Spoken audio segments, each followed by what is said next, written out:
কনকনে ঠান্ডা আর ঘন কুয়াশায় বিপর্যস্ত তিস্তা ও ধরলা নদীর তীরবেষ্টিত লালমনিরহাট। হিমেল হাওয়ায় বিপাকে পড়েছেন খেটে খাওয়া মানুষেরা। জরুরি প্রয়োজন ছাড়া কেউ ঘরের বাইরে বের হচ্ছেন না। হাসপাতালে বাড়ছে শীতজনিত রোগে আক্রান্ত রোগীদের সংখ্যা। রবিউল হাসানের পাঠানো তথ্য ছবি নিয়ে ডেস্ক রিপোর্টে থাকছে বিস্তারিত। হিমালয় পাদদেশে অবস্থিত লালমনিরহাটে ক্রমেই বাড়ছে শীতের তীব্রতা। গত কয়েকদিন ধরে সন্ধ্যার পর থেকে ঘন কুয়াশা আর হিমেল হাওয়ায় জবুথবু অবস্থা। গরম কাপড়ের দোকানগুলোতে বাড়ছে ভিড়। রাস্তায় মানুষের চলাচল একেবারেই সীমিত। সকাল পেরিয়ে দুপুর হলেও সড়ক মহাসড়কে সব ধরনের যানবাহন হেডলাইট জ্বালিয়ে চলাচল করতে হচ্ছে। শীতের তীব্রতা বৃদ্ধি পাওয়ার সাথে সাথে কষ্ট বেড়েছে নিম্ন আয়ের খেটে খাওয়া মানুষের।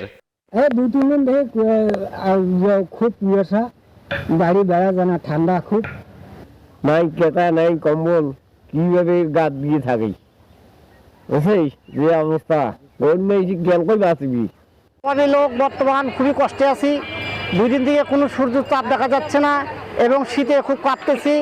এদিকে লালমনিরহাট সদর সহ 5টি উপজেলা স্বাস্থ্য কমপ্লেক্সে নিউমোনিয়া, শ্বাসকষ্ট ও অ্যাজমাজনিত রোগীর সংখ্যা বাড়ছে। ডাভ সাধারণ সাবানের থেকে আলাদা। এর 1/4 ময়েশ্চারাইজিং ক্রিম আপনাকে দেয় নরম, কোমল ও উজ্জ্বল ত্বক। ঠান্ডাজনিত রোগ থেকে রক্ষা পেতে শিশু ও বয়স্কদের বিশেষ সতর্ক থাকার পরামর্শ দিয়েছেন এই চিকিৎসক। বৃদ্ধ এবং শিশুরা যে সহজে এই রোগে আক্রান্ত হচ্ছে, এই জন্য অভিভাবকদের একটু সচেতন হতে হবে। যারা বৃদ্ধ আছে শীতের কাপড় যাতে ঠিকভাবে পরে এবং পুষ্টিকর খাবার গ্রহণ করে নিজের স্যানিটেশন মেনটেন করে। তৃণমূল শীতার্থ মানুষের মাঝে শীতবস্ত্র বিতরণ করা হচ্ছে বলে জানায় জেলা প্রশাসন।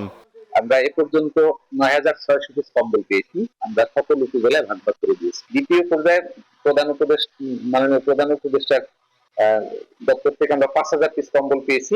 5,000 পিস কম্বলের মধ্যে আমরা এ পর্যন্ত ২৬৫০টি কম্বল বিতরণ করেছি।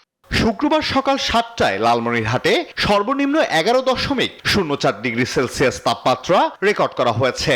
আবহাওয়া অফিস বলছে মৃদু শৈত্যপ্রবাহ বয়ে যাচ্ছে। Desk report, news 24।